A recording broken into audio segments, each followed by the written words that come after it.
Bueno, comenzamos ahora entonces, como les avanzaba en su tema 5, del tema 2. Aquí vamos a analizar, en fin, qué son exactamente los touch points o puntos de contacto dentro del mapa del viaje del cliente. Como decíamos, este mapa no se basa únicamente en saber lo que hace el usuario, sino, y ese es uno de los objetivos básicos, en saber perfectamente dónde, cuándo y cómo, por así decirlo, impactar a ese usuario para encauzar la compra hacia nuestra empresa. Es decir, encauzarle, darle información, ofrecer una experiencia positiva en cada etapa para que se decida comprarnos a nosotros. Ese es el objetivo básico. De forma tal que lo que debemos hacer es un inventario de los puntos de contacto críticos de ese viaje. Para hacer ese inventario hay que tener en cuenta, por ejemplo, las respuestas a las preguntas. La primera, ¿cuál es la razón de negocios para cada punto de contacto? Es decir, ¿por qué existe ese punto de contacto desde una perspectiva de nuestras operaciones internas? Es decir, ¿cuál es el objetivo? Educar al cliente, darle información, darle soporte, recibir pagos, etcétera, etcétera, ¿no? Pero también hay que, al hacer ese inventario, determinar por qué existe el punto de contacto desde la perspectiva del cliente. Es decir, para diferenciar de un competidor, para generar ventas recurrentes, construir lealtad, ¿cuál es el objetivo, ¿no?, que queremos conseguir con el cliente? Y también es muy importante determinar qué bases de datos y aplicaciones de soporte hacen justamente posibles estos puntos de contacto. Es decir, cuál es la tecnología en la que nos estamos apoyando para soportar esas interacciones con el cliente. También, muy importante, a la hora de hacer ese inventario de puntos de contacto, es determinar qué departamentos son responsables de cada punto de contacto. También qué puntos de contacto son los más utilizados y determinar, siguiendo con el proceso, si hay puntos de contacto específicos de un producto o de un segmento de clientes.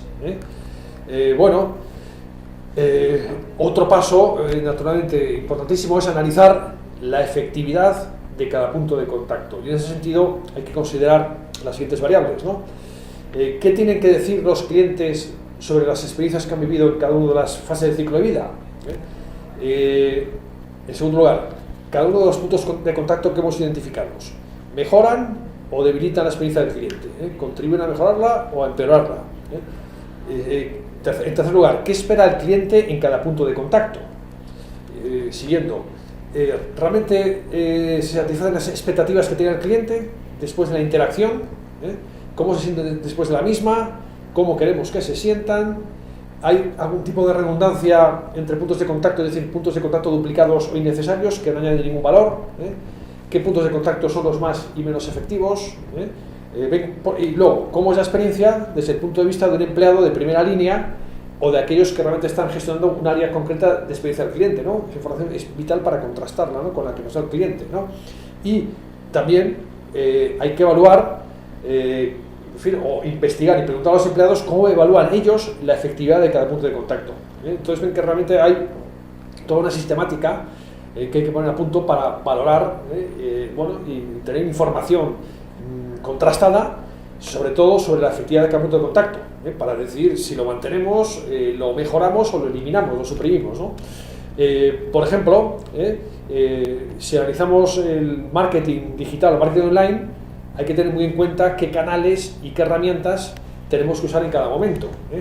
No es lo mismo, naturalmente, vamos a tener iguales resultados con el SEM, que saben que es el marketing que hacemos en motores de búsqueda, con los medios sociales, o con el SEO, que como saben es la optimización de nuestros contenidos mediante descripciones, etiquetas, palabras clave, para que aparezcan en los primeros lugares de búsqueda de Google o de Bing o de cualquier buscador, es el SEO.